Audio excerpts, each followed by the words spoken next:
Myanmar not only looks but sounds like a war zone. Its towns and cities echo with gunfire. The military and its trigger-happy soldiers are ruthless and renowned for their brutality. He can't remember how he arrived in India, but the agony of the gunshot wound he is being treated for tells him he is lucky to be alive.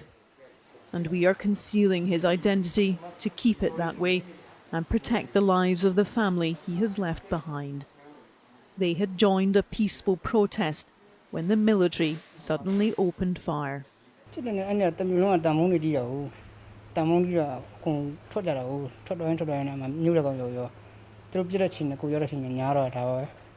The 32-year-old was smuggled out of the country while still unconscious.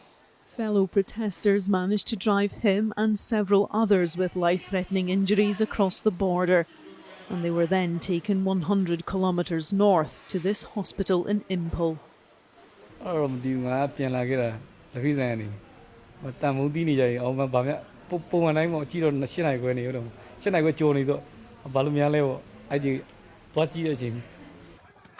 They made it out as the violence intensified.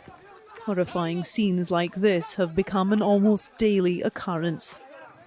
Close to 600 people have been killed, including dozens of children. And more than 2,500 pro-democracy supporters have been detained. She told me if I die in protesting, so she will die too. She said that's why she told me to leave the country. This man has a warrant out for his arrest after helping to organise demonstrations. He is now sheltering in the Indian city of Aizawl, where they have opened a government building for the hundreds of refugees they expect will soon arrive. The government, they announced officially that the military junta is terrorist group. That's why we, the civilians and citizens of Myanmar, we never call military. We call territories. Yeah, because they act and kill brutally like terrorists.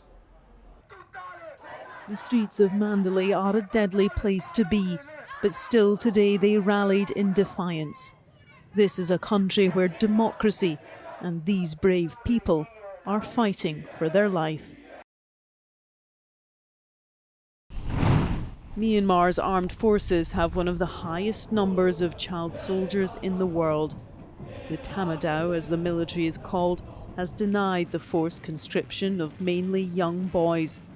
But hundreds of teenagers have testified to being kidnapped and made to serve. Many are given guns and sent to fight, often plied with alcohol and drugs. Human rights groups are concerned by our testimonies, suggesting the abuse of children has increased. There's evidence that since the start of the coup, the army has been forcefully enlisting young boys. We met these brothers after they had arrived in India.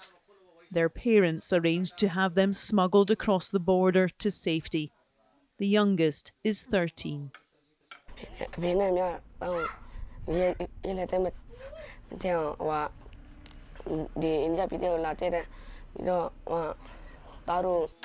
His 15-year-old brother told us the soldiers come at night to houses where they know there are young men.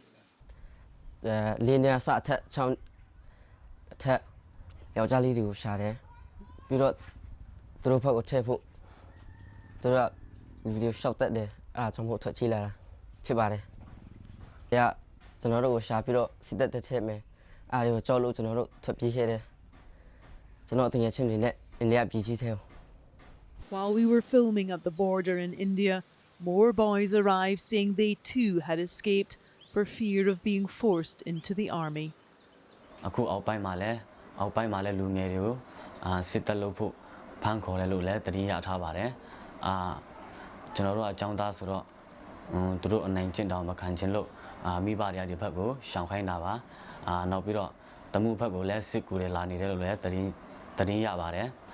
တမှုအခြေအနေပူဆိုးရမယ်လို့တည်ရလို့ကျွန်တော်တို့မိဘတွေကဒီအိန္ဒိယဘက်ကိုရှောင်ခိုင်းတာပါ